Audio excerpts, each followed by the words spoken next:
جب وہ نماز کے لیے کھڑا ہوگا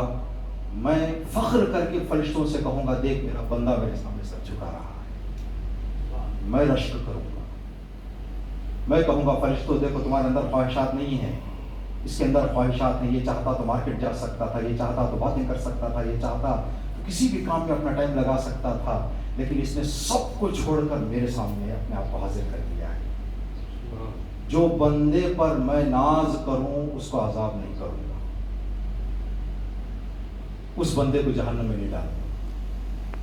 اس لیے کہ میں نے ملائکہ کے سامنے اس کا کردار بتا کر میں نے رشک کیا ہے۔ تو جو خلوص نیت سے نماز پڑھے، صرف اللہ کے لیے نماز پڑھے، تو اس کا یہ ہے کہ اللہ اس نمازی پر رشک کرتا ہے۔ یہ بہت بڑا اعزاز اور بہت بڑا انعام ہے خداوند عالم کی طرف سے۔ اے مالک، اگر کوئی بندہ خلوص کے ساتھ غریبوں، فقیروں، مسکینوں کو مدد کرے، اس کا کیا اجر تو عطا کرے گا؟ اللہ نے فرمایا موسیٰ،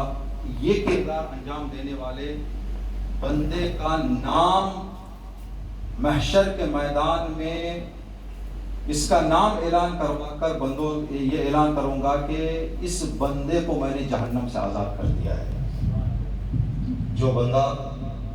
خدا کے لیے خلوص نیت سے غریبوں کی، فقیروں کی، مسکینوں کی مدد کرے، یہ مہینہ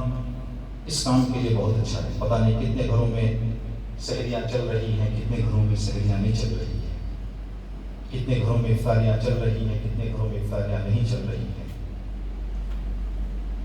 تو جس کی حالت ہے اس مہینے میں احترام ماہ مبارک رمضان کا لحاظ کرتے ہوئے اپنے اڑوس پڑوس میں، اپنے رشتہ داروں میں، اپنے علاقوں میں اس بات کی طرف بندہ، ہاں الحمدللہ اس مہینے میں خداوند عالم کے ایسے بندے ہیں جو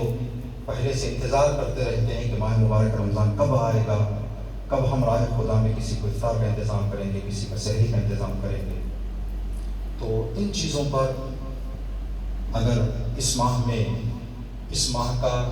کی ایک پہچان یہ ہے کہ یہ محبتیں بانٹنے کا مہینہ ہے۔ تو اللہ نے کہا کہ جو بندہ میری راہ میں کسی فقیر کو، کسی مسکین کو غذا دے دے، طعام کروا دے،